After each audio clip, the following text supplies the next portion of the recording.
Salam alaikum, chers collègues honorables députés. Salam alaikum, Sénégalais. Monsieur le Premier ministre, chers membres du gouvernement, je pense qu'on n'aurait même pas besoin d'une motion de censure et que vous devez démissionner parce que votre échec est déjà consommé. Ce gouvernement, à mon avis, est une menace à la stabilité politique, économique et sociale du Sénégal. Vous dites que ce gouvernement est un gouvernement de continuation et de consolidation. Pour nous, ce gouvernement est un gouvernement de continuation, effectivement, et de consolidation des assassinats. Il y a déjà 20 personnes qui sont assassinées, 20 Sénégalais assassinés depuis mars 2021, de prise d'otages politiques, 20 personnes emprisonnées, détenues pour des motifs fallacieux depuis 2021, dont nos collègues Massata Samb et Mamadou Niang, et un gouvernement également de scandale.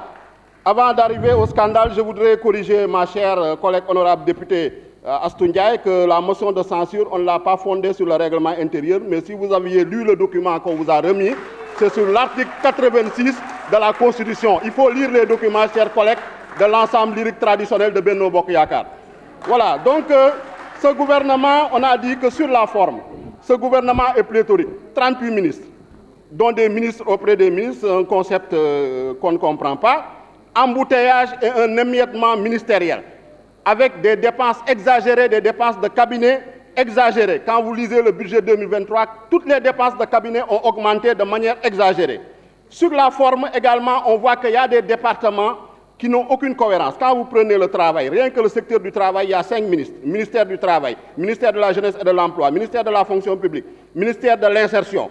L'entrepreneuriat, il y a 6 ministres qui s'en chargent, ministère du Commerce et des PME, ministère de la Jeunesse et de l'Entrepreneuriat, ministère des PMI, ministère de la Transformation du secteur informel, ministère de l'Économie, chargé du secteur privé et enfin le ministère de l'Économie sociale et solidaire.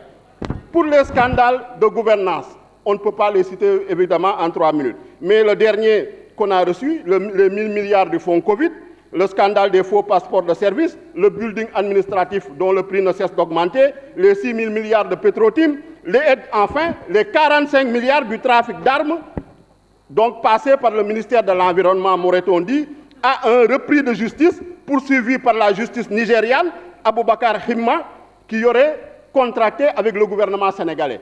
Donc tous ces scandales-là, monsieur le ministre, vous n'arrivez pas à apporter des réponses satisfaisantes. C'est pourquoi ici et maintenant, nous n'allons pas attendre 2023. Nous demandons la démission du gouvernement et nous appelons tous nos collègues à voter pour cette démission. Je vous remercie.